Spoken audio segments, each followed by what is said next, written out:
All right, good morning, good afternoon, or good evening, everybody. Welcome, welcome, welcome. I'm Rich Fernandez from the Search Inside Yourself Leadership Institute, and I am so super excited today to be welcoming our special guest, Ashanti Branch. We are going to get started in just a moment, so while we do that, if you could please just go to the chat bar and chat to us where you are joining us from. It's always kind of neat to see where everyone is joining from because usually we have quite an international audience and it's kind of inspiring. Certainly we have a lot here in the Bay Area. We have Pennsylvania and Virginia and Los Angeles so far. So if you could chat us where in the world you're joining us from, great. Toronto, Canada, Washington, New York City, Minnesota, Virginia, London, Italy. Did I see Turkey and Jordan and Germany? And Bhutan, hello friends from Bhutan, the Philippines, hello friends from the Philippines, from India and Ireland, wonderful, this is wonderful. Just text us, or sorry, chat us where you are joining us from, always great to see as we get started here. So again, welcome, we have a global audience today and it's wonderful to be joined here together on this topic on the social emotional skills for the future of leadership. And we have our special guest, Ashanti. And Ashanti, if you could turn on your video and come off mute, that'd be great. There you are, my friend. Hello, hello. Hello, good morning, good morning. Good morning, and good morning, afternoon, and evening to all our guests who are on. As you have seen in the chat, we have a really global audience. And this is a really important topic, and I'm thrilled that you could join us. So thank you so much, my friend. And we're going to dive into it in a second, but I wanted to introduce Ashanti to you all if you're not familiar with him and his work. Ashanti, you share in your bio that you were raised by a single mother on welfare in Oakland and went on to study engineering at Cal Poly, which is one of the best engineering schools in the US.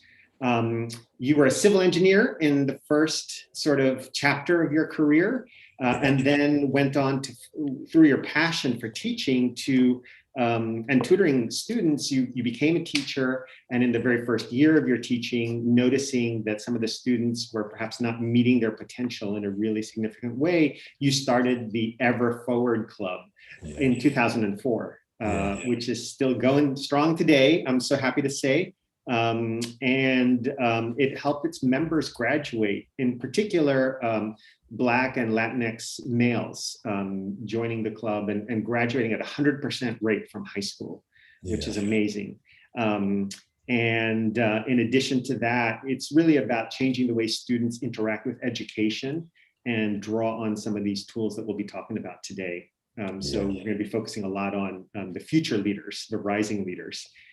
You also were featured in the Mask You Live documentary, and were a fellow at the Stanford Design School, as well as working on the campaign for Black Male Achievement and the Gratitude Network.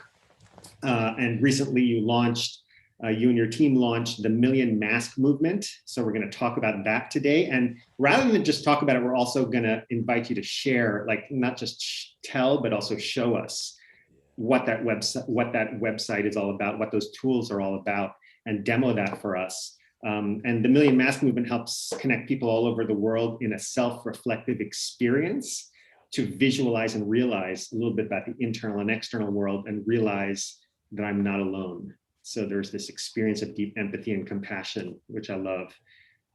So welcome, my friend. Thank you. Glad to be here. I appreciate you so much. Yeah.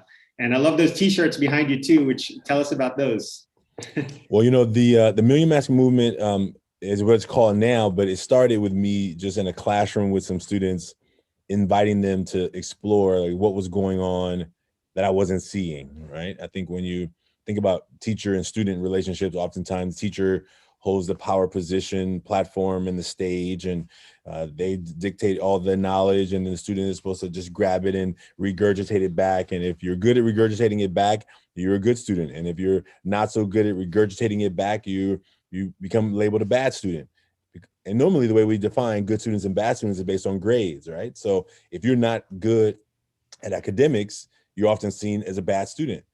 But what I've seen is amazing students, amazing people who were failing my class. And I'm like, what is going on? So the workshops began called Taking Off the Mask. That's how we first began those workshops. It was in the documentary The Mask You Live In. I didn't know what I was doing. I wasn't trying to create a global movement. I was trying to help some young men at that Fremont High School, which was my alma mater, to like graduate, to like just make it to the next journey of their life. Like college wasn't even a part of the conversation. It was just, can we just get through this week without you getting in trouble, without any drama happening? Like, how do we help you figure out what life you want to create?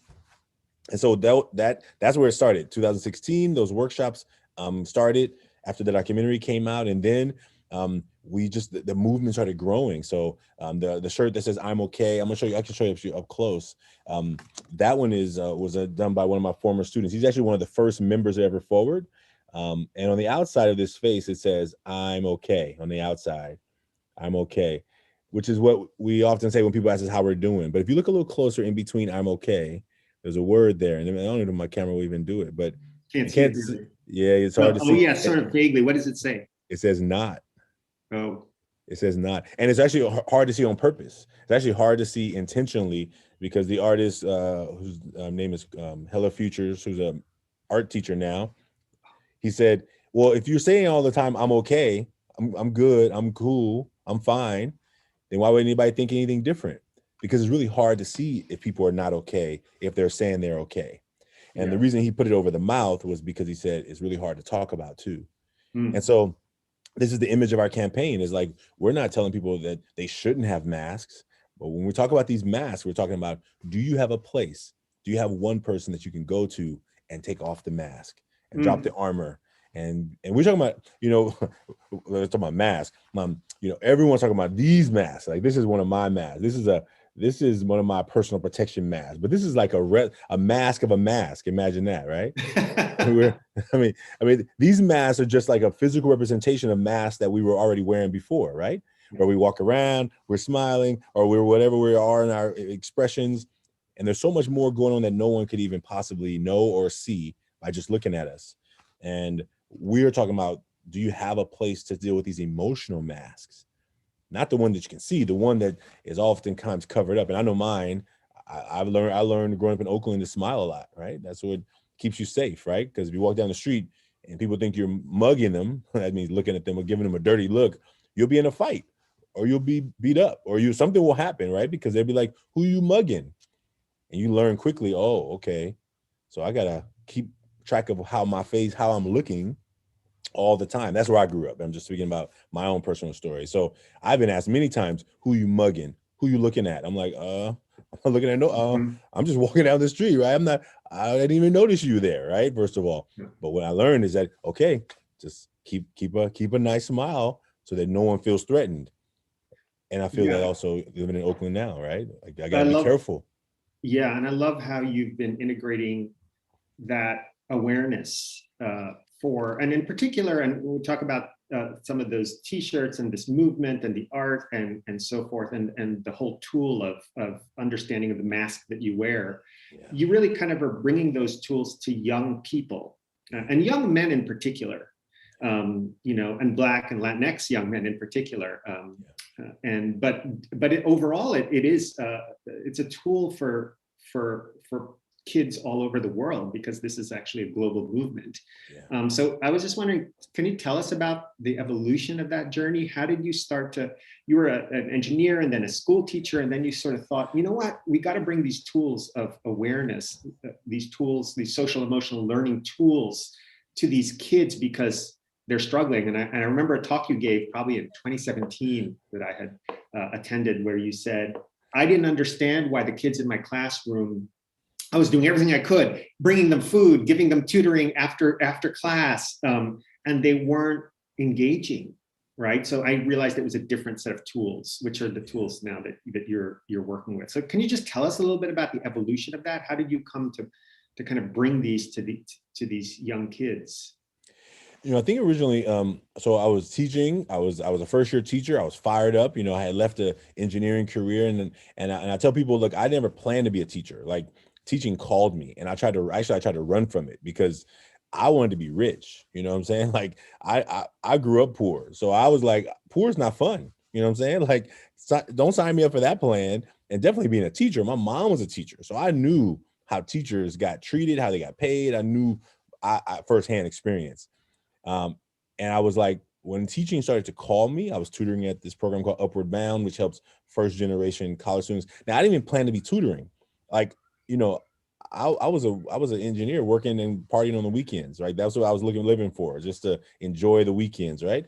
And then my buddy was like, I need a math teacher at this program. I'm like, dude, Saturday mornings? I don't even know what Saturday morning look like. I don't even see Saturday morning. And so I accept this job. I accept to help him for 2 months so he can find somebody else, because I got things to do on Friday night that's going to impede me tutoring at 8 o'clock on Saturday morning. And I realized that first week when I came to tutor, something got turned on. Like, it was like a fire, and it was one kid who showed up late. Is how I knew it had started happening. He showed up late, like 30 minutes late. I had already sacrificed my Friday night fun time to be there early. He showed up. He's like the mayor. Everyone's greeting him. He's giving everybody hugs. And I'm looking at him like, who are you showing up here a half hour late? And you got to talk to everybody. And I remember like driving home like that day, like plotting what I was going to like do for him next week. I'm like, okay, watch okay. And I was like, what are you doing, Ashanti? You're only here for 2 months. Why are you strategizing around this kid? And I remember what happened was that this fire had gotten turned on in a way that I had could have never imagined, but also didn't even expect. And so when I became a teacher and I'm like seeing smart kids in my class who are failing, I'm like, I took it personal.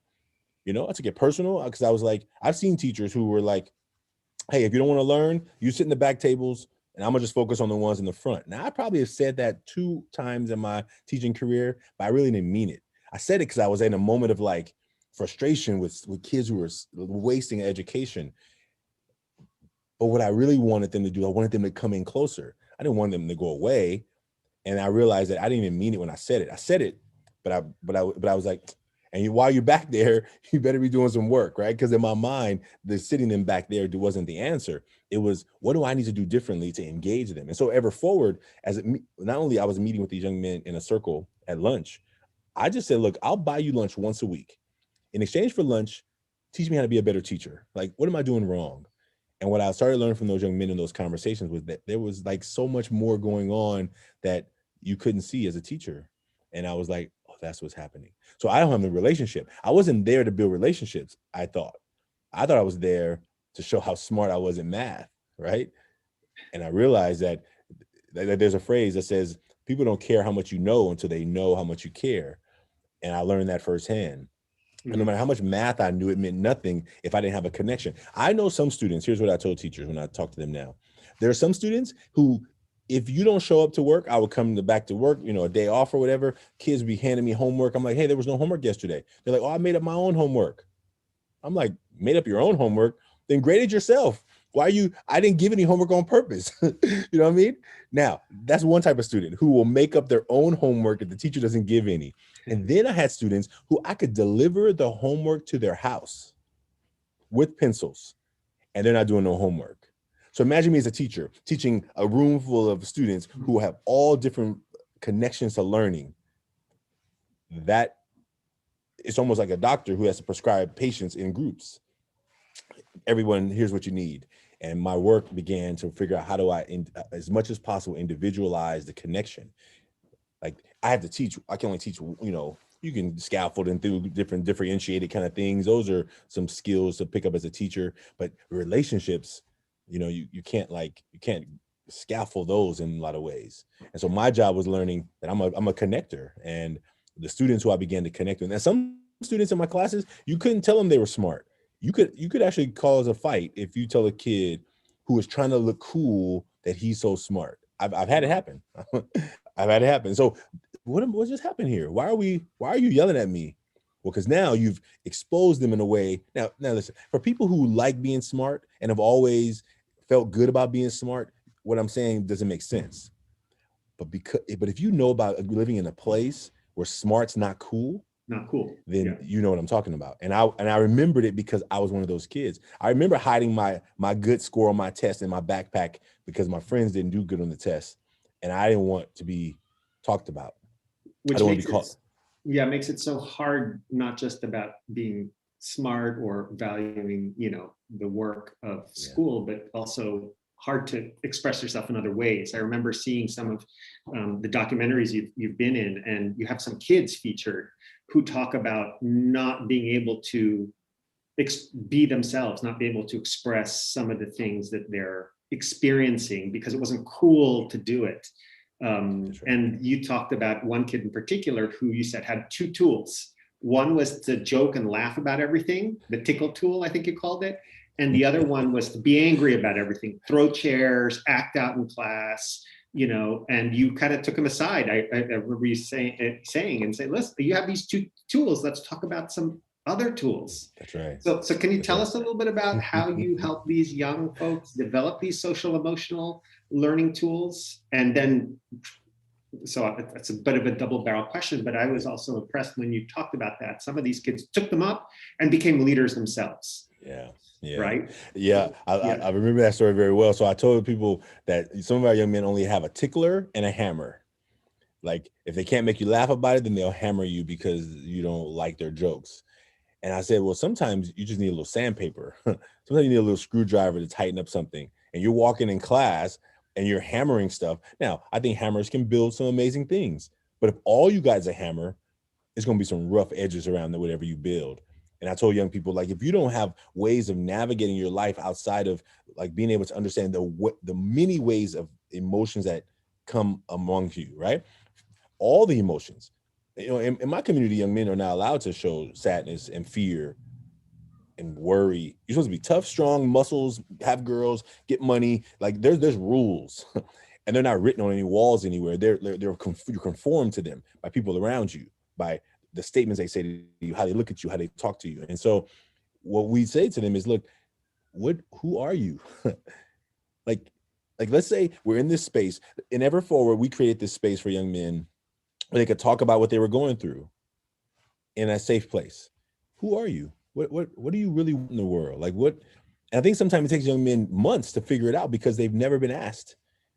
They've only been doing what they know to do to keep alive and keep survive and keep safe and keep, everybody around them satisfied. And sometimes they take them a while to figure out what do they really want.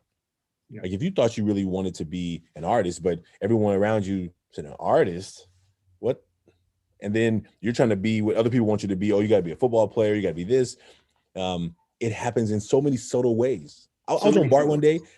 Oh, I was on BART. That's our transportation system here. There was this young man. I think he was like 6'8". I mean, he looked like he was like 13 years old. He was like 6'8". And I remember this man walking over and like, oh my God, dude, you play basketball? And this kid was like, no. And you could, like, I'm a people watcher. So the man's look on his face was like, what do you mean you don't play basketball? Right. Like you got all this height. And you saw the kid feel like he was like on the back of his heels. Like, what do I say? Right. There's this man who's telling me that I should be playing basketball because I'm tall. Right. And what do? We do it with big kids. I was always a big kid. You should be playing football. Yeah. There was nobody in my house teaching me how to play football. I didn't have a father in the house. So what did my mom going to teach me about football? My mom sent me to let me tell you the funny story. My mom sent me to a baseball game with football cleats. When she finally signed me up for baseball, I went to, not only did I have football cleats, she thought that she was going to save money instead of buying me the pinstripe red and white uniform. She bought me red sweats and a white t-shirt. Right. Okay. Right. You want to talk about, look, who's out of place on this field? It was bad, but that's what my reality was. And so how many times do we tell people they should fit into this box that they don't fit in? And if you don't have people around you, helps you say, you know what, you don't have to fit in that box. Yeah. And that kind of brings us to the masks, the mask you wear, the Million Mask movement, right? Because you talk a lot about, and now you've launched this place where people can go, kids in particular, but anyone really, to kind of think about and represent like the outside mask that they have, the expectations they've taken on and the ways they have to show the world, and then what they actually feel on the inside. So rather than talk about it, and I would ask, and we have another team member on the call, Grace, maybe you could send out the link to the Million Mask movement to the participants. But rather than us talk about it, I'd love for you, Ashanti, to just demo it, to demonstrate this tool that a lot of kids, but people all over the world are actually using to kind of talk about how we work with our expectations. So I think you have the ability to share your screen. Yeah. And if you wouldn't mind taking us to that site. So, of course, Ashanti is the founder and runs the Ever Forward Club. And this is a launch of a different tool that Ashanti has recently and his team have been putting together based on this idea that we have these masks that we wear and that there's the person behind them. So could you tell us about this and show us?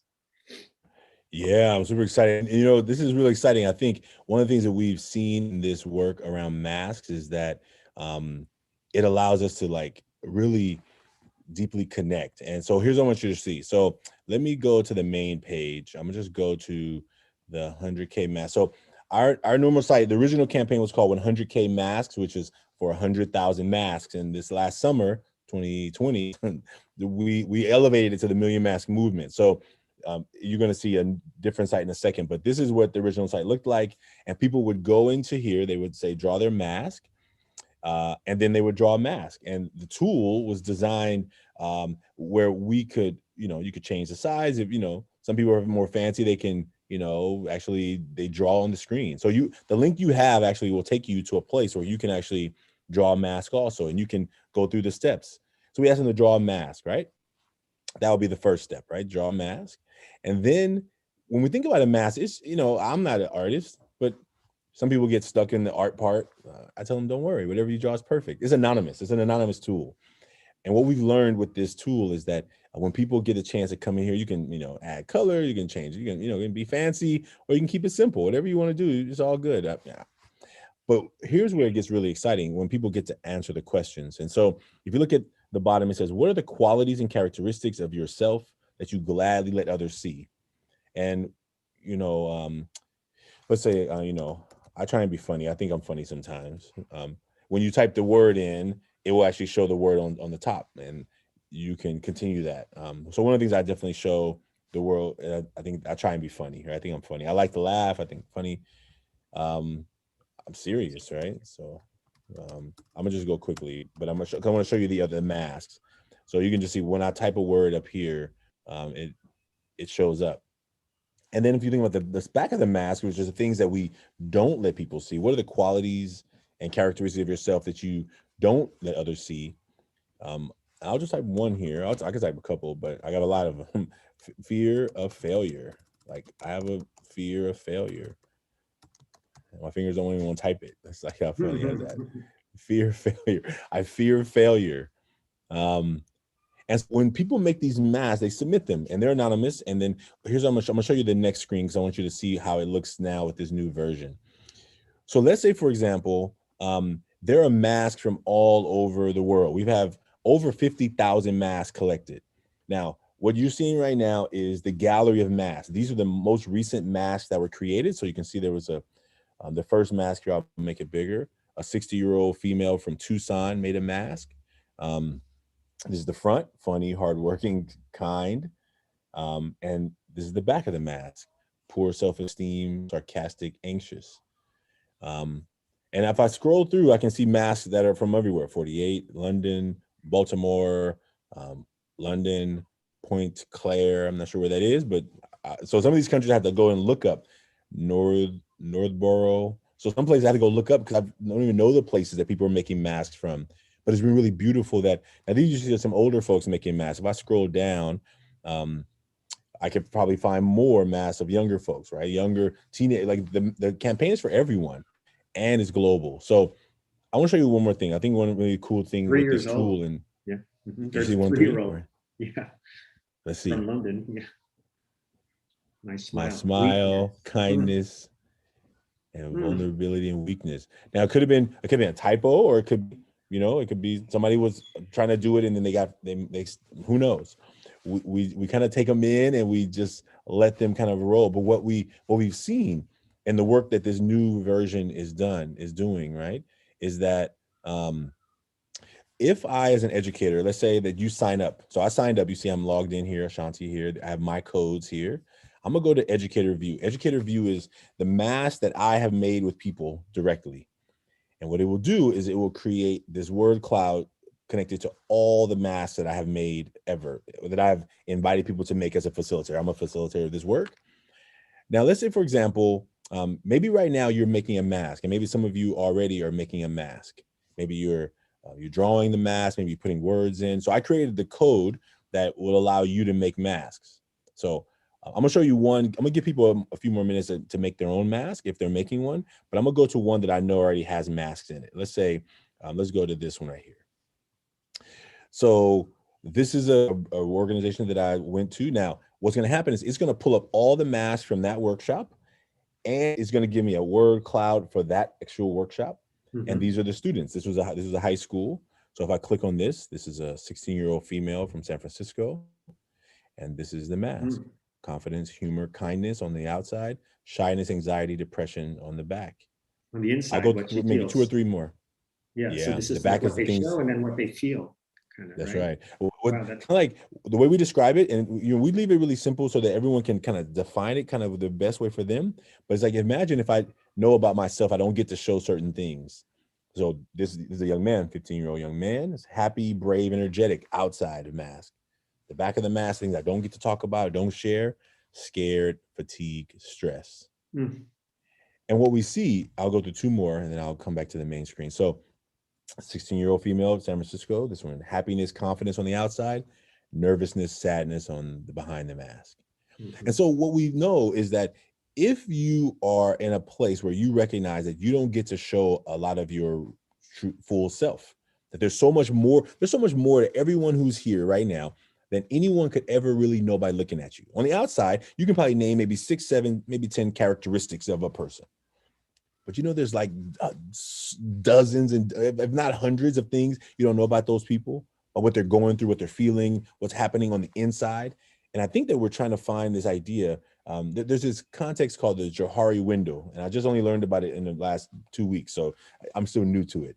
But the way the Johari window is organized, it's if you think about a quadrant of I probably should have it drawn it, but I'm going to tell you. I'm just trying to describe it. The top part, if you think the quadrant, is the things that are known to me, okay? And the next block over is the things that are unknown to me. And if you think about the horizontal part of this quadrant, you think of the top being the things that are known to others, and the bottom would be the things unknown to others. So for visual learners, and this may be hard, I'm a visual learner, so I'm doing my best to make it really. If you think about things that are known to me and known to others, we call that the things that we let people see on our mask. If it's known to me and it's known to you, it's because I let you see it, right? Or I let you see that I'm content and I'm kind, I'm trustworthy. But then you think about the things that are known to me but not known to others, we call that the stuff that's behind the mask. That's frustration, failure, anger. That's for the 16-year-old young man. And then we have the not known to me, not known to me, and known to others. Those are like my blind spots. Those are things that people call me out for, and I get irritated, but they're kind of true. It's like, oh, what, I did that again, or maybe you didn't even never knew you did it, but you finally like, oh wow, how are people seeing these things in me, right? And then you have the unknown, which is the things that are not known to me, not known to others, and that's probably some metaphysical kind of stuff for that. I don't have any content for that. But what we talk about is this idea of being able to connect. So this is the tool we created. And let me see. I'm going to see if anyone out here has made a mask. So what I'm going to do is, this is what I called it. And we'll see if there's any masks being created. And this I just want to point out, you're still an engineer, my friend, right? I mean, you're an engineer in like social emotional learning tools for these young folks, but for everybody really. And that's really why we have this as a topic today, right? That's like these social emotional skills. How do we, what is the tooling that we need to make this a reality for the future of leadership? Whether you sit in a leadership role now and you're thinking about how can I be a better leader, or whether you're a young person in some of these workshops thinking about what kind of tooling can I have to help me be a better leader.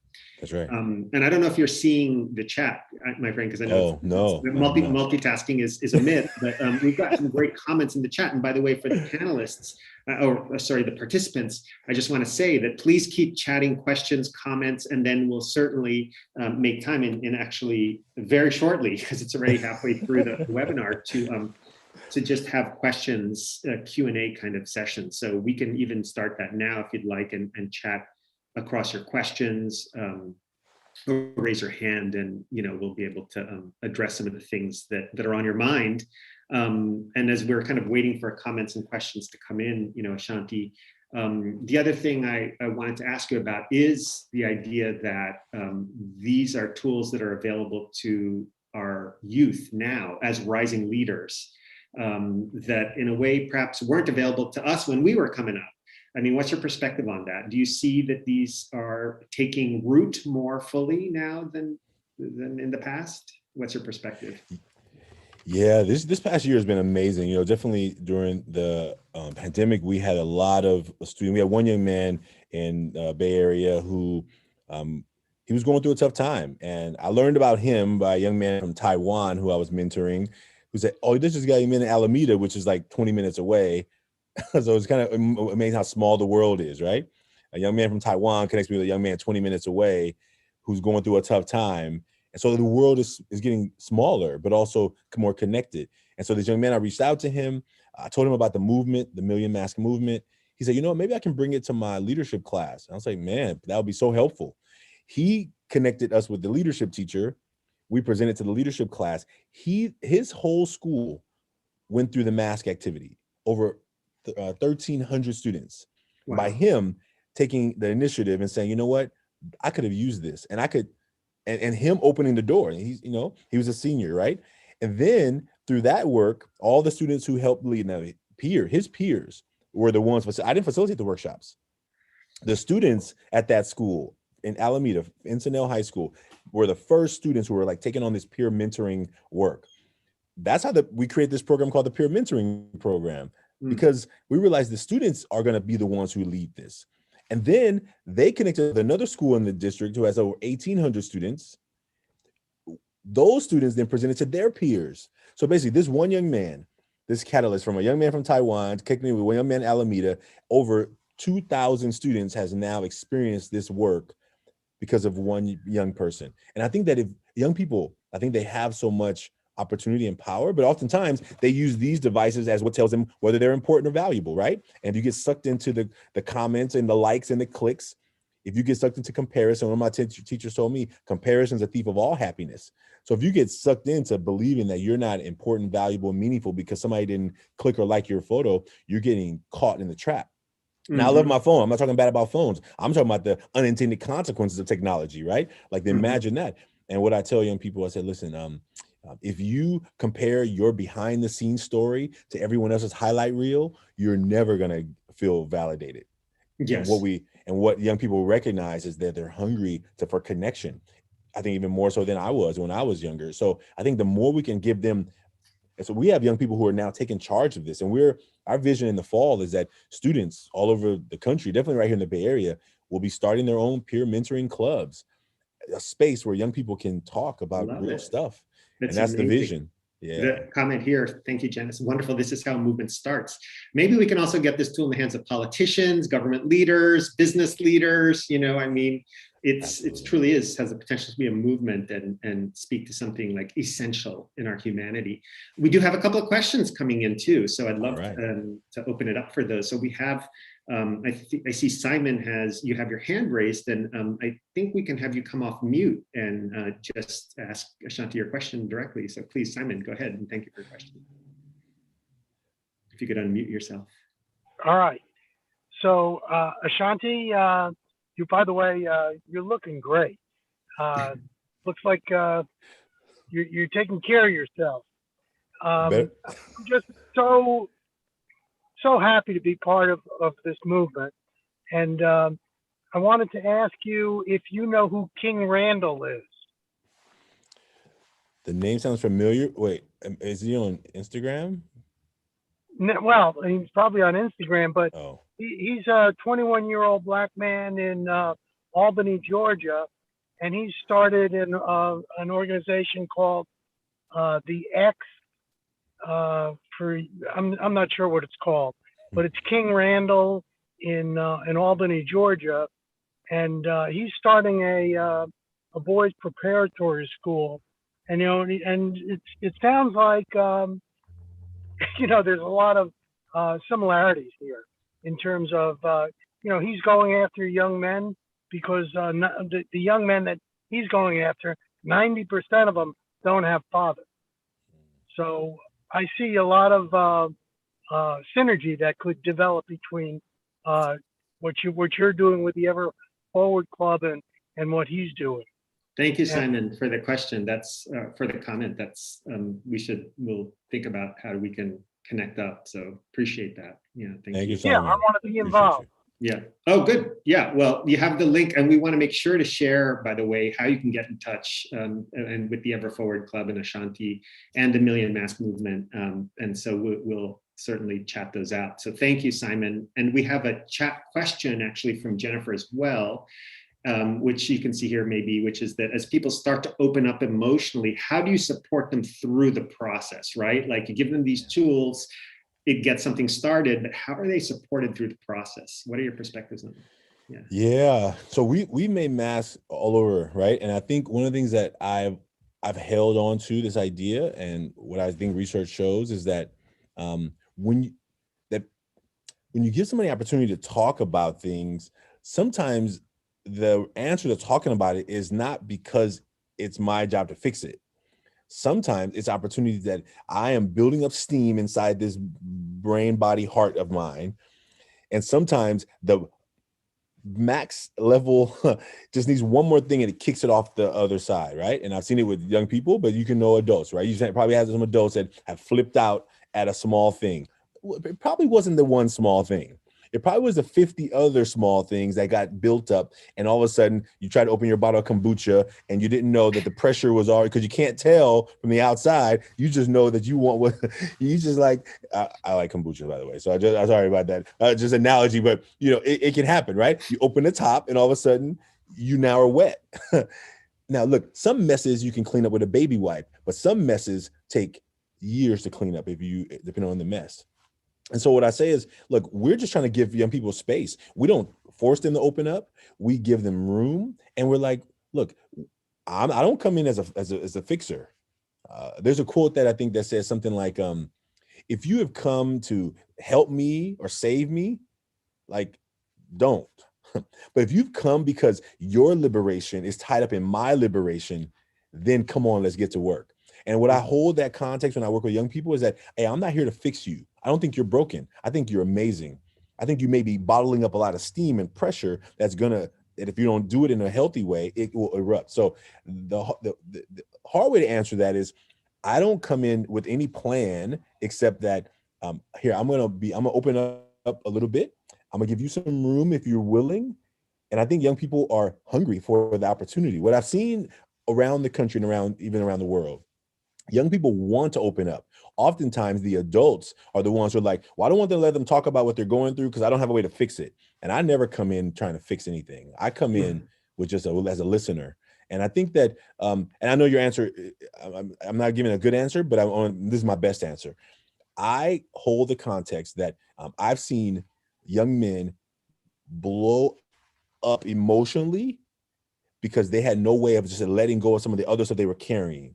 And if I can give them a space to just let go of some of the other steam, when a new thing happens, they got more room to build up more steam. And so that's how I hold it. Now, if a student wants help, I mean, our job is to like, hey, what support do you want? Maybe I just need to vent. Do you know sometimes venting is a good tool of release?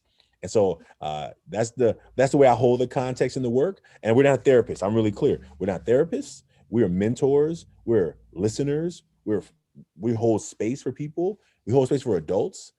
I think that it would create a backlog of work if I was trying to figure out how to fix everybody's situation. If you go look at those masks in there, I don't even know how to navigate some of the things that people are going through. But here's what I do know. When they see other masks that are like theirs, they realize they're not alone. And so that's a long answer, but that's my heartfelt answer to say that it's hard work. It is. This is hard work. I tell people we do hard work in Ever Forward, and hard work is hard work, and it means that sometimes I don't have the answers, and I just do. I'm honest about that too. Mm-hmm. And they're not alone. And there's that sense that they're not alone. Right? That's alone. So profound. Yeah. Thank you for that. We have a wonderful question here too about your 5-year vision, 5-year envisioning of this movement. What do you see? Man, I appreciate the question. Sometimes, so let me just be, I'm running this organization. We're a small team. We're trying to grow. I think I've just realized over the last 2-3 years that I'm actually running a business. I thought I was running a program, right? We're a nonprofit. We have like 3 employees, but we have some contractors. Like, we're a small team. I thought that if I do good work, people would come and help us with the resources to do more good work. That's not the world we live in. Like, we have to be out telling our story. We have to be out like sharing it. Like, I am kind of in charge of social media. I should not be running social media. So now I'm learning, okay, I got to hire people. So I think in the 5 years, I would say we'll be at past 1 million masks by then. I would say that we're now about to launch a box that are going to be for educators. Like, when people want to bring us out, we have to charge them because, if I had a philanthropic, person who wanted to like support me, I could go around the world and do workshops for free. But unfortunately, I run a small nonprofit in Oakland, California, right? So they have to pay us. And some schools don't have money. They don't put money aside for social emotional work. And we know that more than ever, like schools for sure, and definitely even companies you make work for, there's not a lot of psychological safety, right? So our work is to say, how can we get this in the hands of people? But also, if they want to bring us in, I would say in 5 years, we have a robust team that is supporting young people around social emotional wellness and well-being. And knowing that, like, as we begin to learn more about how to support young people in their development, I think we can find that there's lives can be changed. We see young people already right now who have not only become a part of our program, but are taking on leadership roles, who are absolutely transforming their own lives. And so that's a great question. I'm sometimes trying to figure out how to get to next week. So if 5 years, man, if I was dreaming big. Yeah, dream big. If you're dreaming big. We're in a 1-room office right here. I got this little curtain up that's supposed to be my sound barrier. We would be in an office where we could really support more young people. We want to hire young people to use their talents and their gifts to like share with the world. We want to create content out in the world where people who are going through stuff know that they don't have to carry it by themselves. We want to be a part of transforming education, where students who are disconnected from learning for whatever reason is, we can help them find how amazing they still are, even though they don't have good grades. We want to be a part of the transformation of education. And I think the way we do it is one student at a time, one teacher who cares enough at a time. This has been around 17 years. I've been like inching at this work. I think finally I've come to a place where I can see a bigger vision. I've always had big vision, but I'm like, how am I going to do that? How are we going to do that? And what we're operating as right now as an organization, we're building out this box. We just created a game. Oh my God, I don't even have a copy of the game here. We created a game called Ever Forward Club, The Adventure. Like, that game is absolutely going to change things. It's a card game in a box, but you know what it's really about? Building connection. And I think that what I want to do is I want to be able to, and the reason we created the game is because somebody said, Ashanti, if you leave, Ever Forward is going to go away. I'm like, why? What do I do? Here's what I think. I'm not sure how you talk about yourself, like how you out there, how you describe yourself when you look in the mirror. But here's what I'm clear about. I'm clear that when I look in the mirror, I'm not usually saying, Ashanti, you're so awesome. Ashanti, you're so amazing. I'm usually saying, 17 years, you're barely still getting this thing off the ground. What's going on with you? What's wrong with you? Why? Like, I'm more critical of myself than anybody could ever be. And I think that what I'm learning, the reason I can connect to young people and to people I work with, not because I think I'm smart, because I know what it feels not to feel smart. I know what it feels like to not believe. Wow, where'd that come from?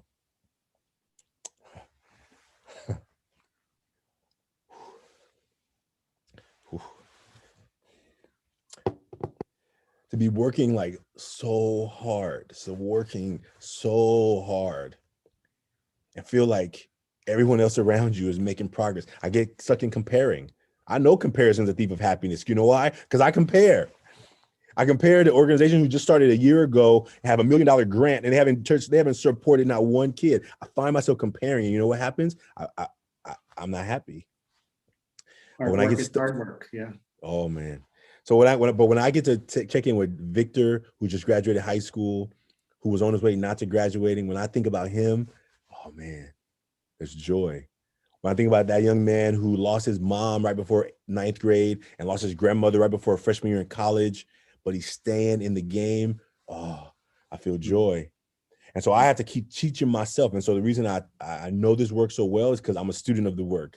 Mm-hmm. Like I don't have degrees on the wall that's like, here's why you think you should listen to me, because I know what it feels like to not feel like I'm making progress sometimes. So in 5 years, I think that as an organization, I'm growing, I'm learning. And as an organization, we're gonna pay people working for a nonprofit like professionals.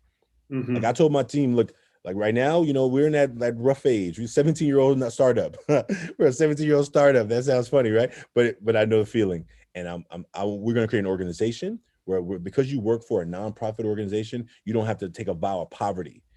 Because only in the last 6 months to a year have I realized that that's not an alignment with my values. I was 7 years old, wanted to be rich. I was selling candy at my elementary school, trying to make money because we had no money in the house. I've always wanted to believe that I could do things, not just because you give it to me. I want to work for it. But now I've decided that I deserve to have a lifestyle that I want to, that feels good to me, even though in service of people. And so those are the things that I think in 5 years as an organization. That's a great question. I'm sorry that I'm only kind of long. Oh, But there's nothing to be sorry about, brother. Listen, yeah, you're getting so much love and support. I don't know if you're seeing the chat. I, Everyone's feeling you. Everyone's sending you a lot of love and support. And I think that's the thing. Like, it can sometimes feel like this work is never done. It can sometimes feel like, yes, we can compare ourselves and, that organization or this organization got, that grant and we're still struggling. But you are making a huge difference in the world and perhaps even more importantly, in lives one at a time and through the connections and the networks you're building. And I think that is so clear to everybody who's listening to this. And it's needed, and there's support for that because it's kind of the future, right? You're building like the firmest possible foundation for the future for these kids and for our world. And there's a reason that it's 17 years later and you're still doing this work and it's expanding, right? And we're even all on this call together. This is actually a call to action for all of us, right? I'm speaking and we're all talking in conversation, although only you and I are the voices that can audibly be heard. There's so many voices on this call, right? So many voices right now in this webinar who are joined in this work. That's why we're here. And so I just want to encourage everyone who's listening to this to just join and link in with us and support, this work. And get in touch with Ashanti. Again, we sent along the link to Ever Forward, and it would be great to find collaborators and supporters on this call as well. Awesome. So we got someone at least, Bernadette, you got me, I'm in. Awesome. Thank you, Bernadette. Thank you. Yeah. And this is a global call too, right? So again, if you remember in the beginning, we had people from all over the world who listened to this. Right. And if they're not attending live, anyone who registered, and we had several hundred, will be getting the recording as well, everyone here. So, I hope we can continue to kind of share this good work, because this webinar is called like the social emotional skills for the future of leadership. Yeah. Right. And maybe that's where we can end, which is the trajectory of a lot of these folks that you touch, and especially in terms of leadership. What do you see? What do you see 17 years in, right? You've seen kids come through this, pick up these tools. Where are they at? How are they doing? Yeah, our oldest grads are in 30s. They're they're having kids, they're getting married, they're buying houses. It's so beautiful to watch this, to get a picture and a text of a new baby. They're connecting in ways that I think we want the world to connect. I think we know that young people, we tell them all the time they're our future, but we tell them to wait to become our future. But I think that they are the future right now. And I think we'll see with the young people who have been in part of Ever Forward, who come back and say, man, Branch, thank you for being there for me. Thank you for creating this space. Even some who, I don't talk to them for a couple of years and they come back, or they'll find me on some platform. They'll be like, I've been looking for you. And I'm like, I'm here. Like, my number's been the same since 1998. Like, you can find me. I think that leaders now are starting to recognize, even though some are still taking a while to come around, that having a space where teams recognize that we're all human. I think your organization, right, started but started with this idea: how do we help engineers know that they are more than just engineers, that they also have to be personable and connected and human and have a conversation, right? I think that this idea of growing and learning is about evolving. Like, we didn't always have these things, right? You had to be attached to a wall to use this thing. But somebody was like, how about I dream big? And knowing that as much as I have a vision of dreaming big and want something amazing, that maybe there's some consequences that I didn't think about. Like, there's people who talk bad about these devices, but we're more connected than we ever have been. And so many amazing things that of the ability to communicate. And so I think that the future allows us to, like, help young people navigate the future that they're in right now, because, who's going to build the next thing, the next big thing? Well, there's somebody trying to create it right now. Somebody thinking about it right now. Somebody has probably thought about it, and somebody has told them in their circle group, that's so silly. I mean, you think about the all the different companies out there. I don't want to name companies to give any, but I'll talk about, like, oh, you're going to create an app where people share pictures? Why? There's already one of those. Well, I mean, imagine if the guys who started Instagram said, oh, okay, well, I guess we won't do it. So I think that what's happening now is that the resurgence of young people saying, I'm gonna just try it. It may not work. Now, I don't have as much courage as some of my teenagers. Like, I hand them my device. I'm like, hey, stop, you clicking buttons too fast. And they're already like, I'm like, what'd you just do? I get nervous with them even touching stuff on my phone, right? Because they don't mind touching stuff. They don't mind, like, exploring. And oftentimes I'm the one holding them back. They're like, Branch, I got it. And then I take my mind off of it. And then there's something on my phone that I never knew happened and could have done. And I'm like, oh, wow. Right. And sometimes our fear, my old thinking fear, gets in the way of this new thinking future. And I think that my work is helping young people, and as well as parents now. How do we navigate with our students and our young people to give them room to grow into who they're designed to be, Yeah, so I love to come back to the tools, right? Because how do you have the social and emotional intelligence tools and skills? I think that's what y'all are teaching, and that's what we certainly teach. Now, our population tends to be adults. Like you said, we were developed in an engineering organization, Google, when engineers realized they actually had to work with other humans, which was a revelation at times to them. So we had to, like, adapt tools based on neuroscience in ways that they could really practically start to realize their own kind of reflect on their own humanity, needs, emotions, how those interface with those of the others that they work with. And which, by the way, so, certainly please link to the Million Mask Movement and the Ever Forward Club. And we also want to send for you all a discount code, if you were interested in learning any of these Search Inside Yourself tools, because we have open programs for the public on a regular basis. There's also the book you can read, Search Inside Yourself. But I just like to mention that because we have been talking about tooling and about social and emotional intelligence tools for kids, for adults, for families, for engineers, for anybody who works in any organization anywhere, right? And this is not usually a set of tools and skills that are always, how would I say this, prioritized, right, in our education, but also in our culture and our social. You talked about it not being, well, actually a kid, I watched a video about a kid in the masks we wear who said, I can't come to school and say it's hard at home, or feel my feeling, or share my feelings. It's not cool. But how do we have tools to do that? So again, I would like to encourage everyone to definitely check out the tools you offer, Ever Forward and the Million Mask. And then, if you're a learner yourself as well, consider, I see now the discount code on Changemaker. You get a discount if you wanted to sign up for any of our programming, but it really is all around the tooling.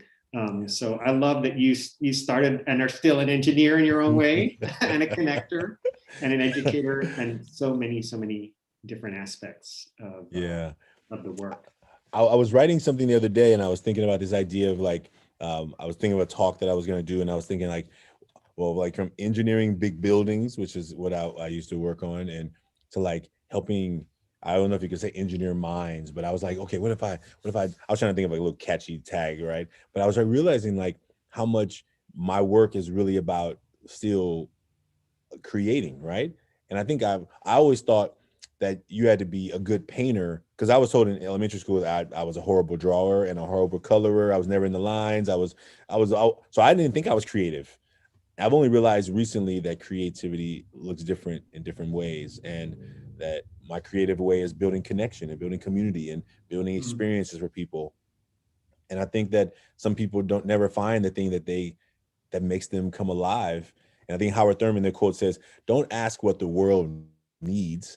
Ask what makes you come alive and go do that." Because what the world needs is more people who have come alive. And I think it wasn't until I became a teacher. I mean, I worked hard to become an engineer because I wanted to make a lot of money, but it wasn't until I became a teacher that I fully I get up every day excited about my work, like excited.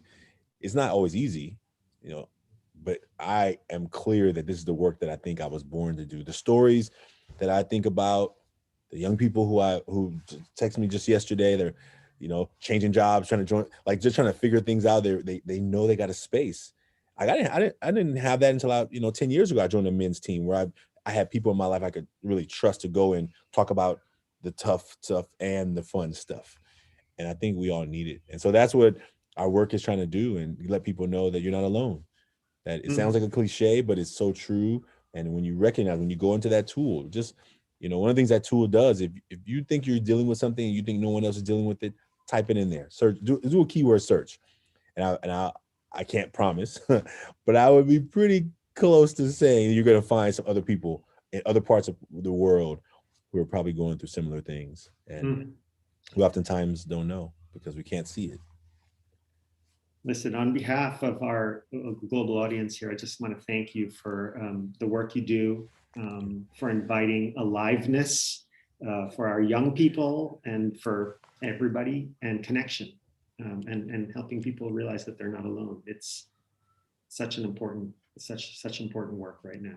And we are, and I do want to share with everyone, we are going to be exploring partnership ourselves, like in terms of like how our organizations can partner. I want to encourage everybody here, if you can think of ways you'd like to partner with Ashanti and his organizations and the movement, we're all in it together. So let's travel onward and together, friends. And Ashanti, thank you. Thank you so much. So much. Thanks for having me. Oh, thank you. I've had such a great time in this conversation. I didn't know I was going to hit emotions today like that, but they come when they come, right? You just let them come. So thank you, everybody. Thanks for everyone out there. Thanks for tuning in, and thanks for those going to watch it later. Maybe it's today. The next time you ask somebody how they're doing, like you really mean it. Like just like, don't ask it if you don't have time to listen to the answer. Maybe it's something small. You're like, what can I take away from this? Well, maybe the next time you say how you're doing to somebody and they say fine, just say, hey, tell me what's fine. Tell me what's good. And then they know that you give them more than that 3-second time for the answer. Because sometimes we use how you're doing as a greeting as opposed to a question or inquiry. And so that's a small takeaway and I thank you all for listening. I hope something I said adds value to you. And I hope, however we can serve in the work you're doing to build connection and community, let us know. All right, my friend. Thank you so much for the hard work. Thank you. Onward. Hard work. To be continued. To be continued. All right.